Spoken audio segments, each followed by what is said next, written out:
जय हिंद दोस्तों। आज हम पढ़ने वाले हैं उत्तर प्रदेश पुलिस कांस्टेबल की जो परीक्षा हुई थी 2024 में, उसके जो महत्वपूर्ण प्रश्न हैं जो पूछे गए थे वो हम करने वाले हैं। ठीक है, चलिए आइए देखते हैं। तो पहला प्रश्न है, मानव अधिकारों की सार्वभौमिक घोषणा का कौन सा अनुच्छेद उत्पीड़न से शरण लेने के अधिकार की गारंटी देता है? ये है अनुच्छेद 14। ठीक है, इसे याद रखेंगे, अनुच्छेद 14 है ये। ठीक है, तो दूसरा प्रश्न है, एनपीए का पूर्ण रूप क्या है? एनपीए का पूर्ण रूप है नॉन परफॉर्मिंग एसेट्स। ठीक है, इसे याद रखेंगे। प्रश्न 3 है, उत्तर प्रदेश के किस जिले में शोरा नृत्य मनाया जाता है? ये मनाया जाता है ललितपुर में। ठीक है, इसे याद रखेंगे। चौथा प्रश्न है, व्यापक परमाणु परीक्षण प्रतिबंध संधि का मुख्य उद्देश्य क्या है? चलिए आइए देखते हैं इसके ऑप्शंस। तो इसका सही उत्तर हो जाएगा डी, नागरिक और सैन्य दोनों उद्देश्यों के लिए सभी परमाणु विस्फोटों पर प्रतिबंध। ठीक है, इसका उत्तर ये हो जाएगा। पांचवा प्रश्न है, अर्जुन पुरस्कार किस क्षेत्र में उपलब्धियों के लिए प्रदान किया जाता है? ये दिया जाता है खेल में, शांति के लिए खेल में दिया जाता है। ठीक है, और द्रोणाचार्य है ये कोचों को दिया जाता है, इसे याद रखेंगे। ठीक है, प्रश्न 6 है, देखिए क्या है। इंडिया विंस फ्रीडम किसकी आत्मकथा है? ये है अबुल कलाम आज़ाद की। डी उत्सही हो जाएगा। सातवां प्रश्न है, 2016 के विमुद्रीकरण के बाद आरबीआई को कितने प्रतिशत 500 और 1000 रुपए के नोट प्राप्त हुए थे? कितने प्रतिशत हुए थे? ये हुए थे 98.96%। ठीक है, इसे याद रखेंगे। आठवां प्रश्न है, 1993 में मानव अधिकारों पर विश्व सम्मेलन डैश को अपनाया गया था। कब अपनाया गया था? ये वेना घोषणा पे अपनाया गया था। ठीक है, इसे याद रखेंगे, 1993 में। ठीक है, प्रश्न 9 हो जाएगा, किस संवैधानिक संशोधन अधिनियम ने लोकसभा और राज्य विधानसभाओं में अनुसूचित जातियों और अनुसूचित जनजातियों के लिए सीटों के आरक्षण को बढ़ावा दिया? ये दिया था 79वें संशोधन में, याद रखेंगे। डी सही हो जाएगा। 10वां प्रश्न है, लोकटक झील भारत के किस राज्य में स्थित है? ये है मणिपुर में। ठीक है, और बाकी की झीलें भी हम देख लेते हैं जो नीचे दिए गई हैं। पलक दिल झील कहाँ पे है? मिजोरम में। उमियम झील कहाँ है? मेघालय में। अष्टमुंडा झील है केरल में। कांकरिया झील है गुजरात में। ठीक है, इसे भी याद रखेंगे।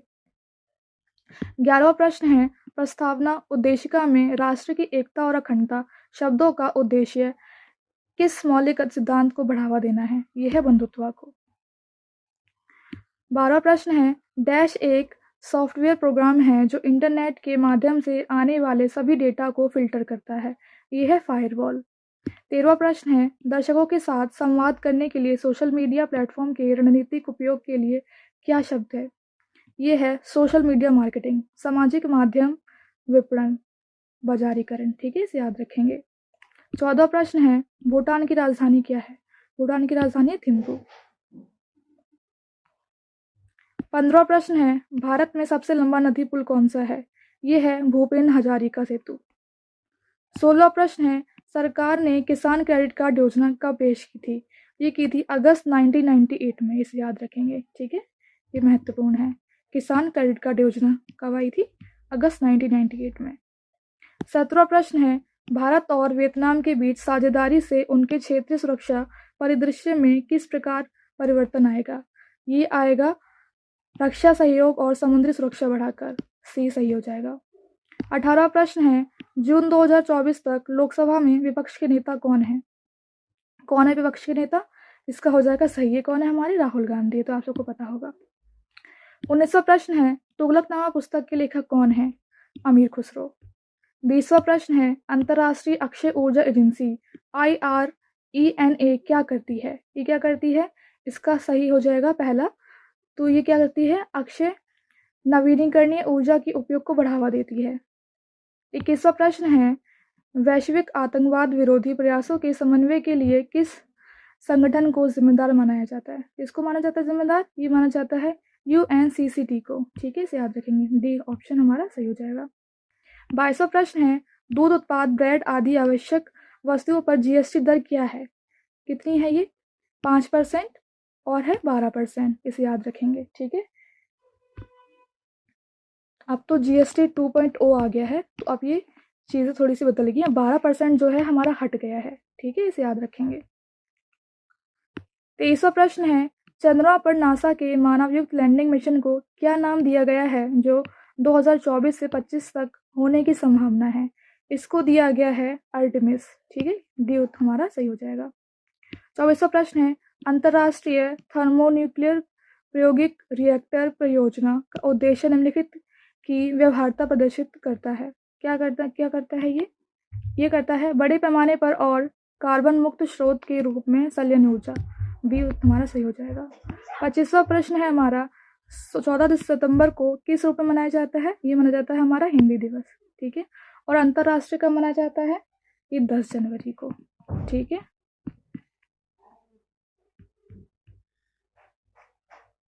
और 4 फरवरी को मनाया जाता है विश्व कैंसर, 25 जनवरी को राष्ट्रीय मतदाता दिवस और 15 सितंबर को राष्ट्रीय इंजीनियर्स दिवस और 11 दिसंबर को अंतर्राष्ट्रीय पर्वत दिवस। 26वां प्रश्न है, भारतमाला परियोजना किससे संबंधित है? ये है सड़क मार्ग से। हमारा ए राइट हो जाएगा। 27वां प्रश्न है, निम्नलिखित में से कौन सा त्यौहार भारत में प्रकाश के त्यौहार के रूप में मनाया जाता है? यह है दिवाली। अभी दिवाली को विश्व धरोहर में भी शामिल किया गया है। 28वां प्रश्न है, भारतीय जीएसटी में निम्नलिखित में से किस प्रकार का कर प्रस्तुत किया जाता है? यह है सेवा कर।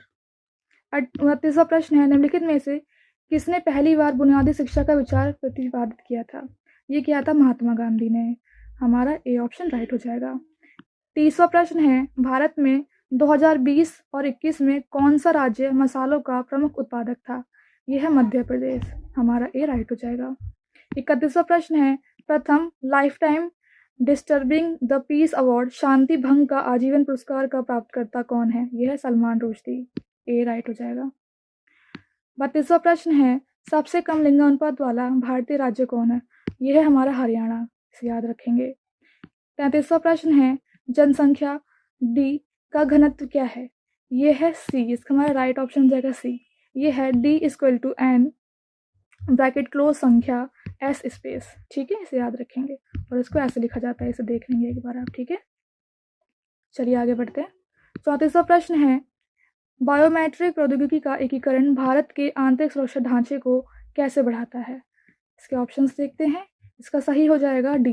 ठीक है, इसका आंसर होगा पहचान और सत्यापन प्रक्रियाओं में सुधार करके। ठीक है। 35वां प्रश्न है, 1928 में बारदौली सत्याग्रह का नेतृत्व किसने किया था? ये किया था सरदार वल्लभ भाई पटेल जी ने। बी ऑप्शन राइट हो जाएगा। 36वां प्रश्न है, 2021 में इंस्टाग्राम को इंटरनेट पर दुनिया भर में सबसे अधिक इस्तेमाल किए जाने वाले सोशल मीडिया प्लेटफॉर्म डैश स्थान पर दिया गया था। यह है 4th स्थान पे।